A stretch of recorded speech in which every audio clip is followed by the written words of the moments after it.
Gör birbirine zalımsan, ey dünya yalan dünya. Bezdirme, bezdirme, gençliğimi yalan dünya.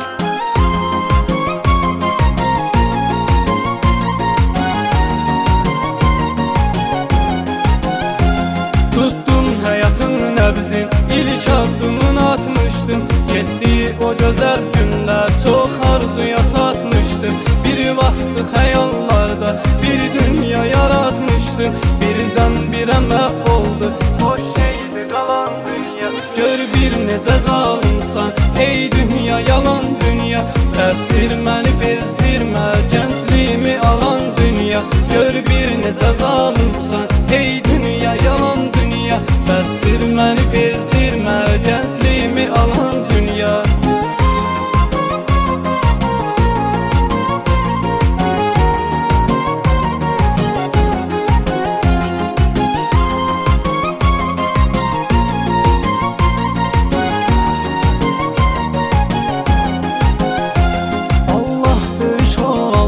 Hər bir şeyə qadirdir. Kim yaxşılıq eləyirsə, o Allaha xatirdir. Bir kim seni ağlatdı, bir kim seni güldürdü. Gəl birini sevinç birini, qəm kədərə salan dünya. Gör bir necə zalimsan, ey dünya yalan dünya. Bəsdirməni bezdirmə, gəncliyimi alan dünya. Gör bir necə zalimsan, ey dünya yalan dünya. Bəsdirməni bezdirmə, gəncliyimi alan dünya.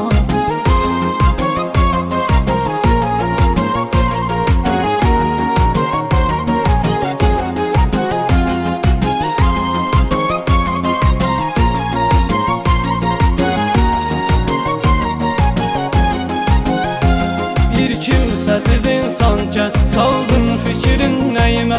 Məndən sənə tay olmaz, dəymə, mənə çox dəymə. Öldür məni gənc yaşda, yaşlan dilimi əymə.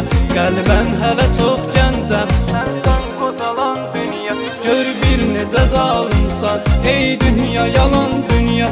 Bəsdirməni bezdirmə, gəncliyimi alan dünya. Gör bir necə zalimsan, ey dünya yalan dünya. Bəsdirməni bezdirmə, gəncliyimi alan dünya.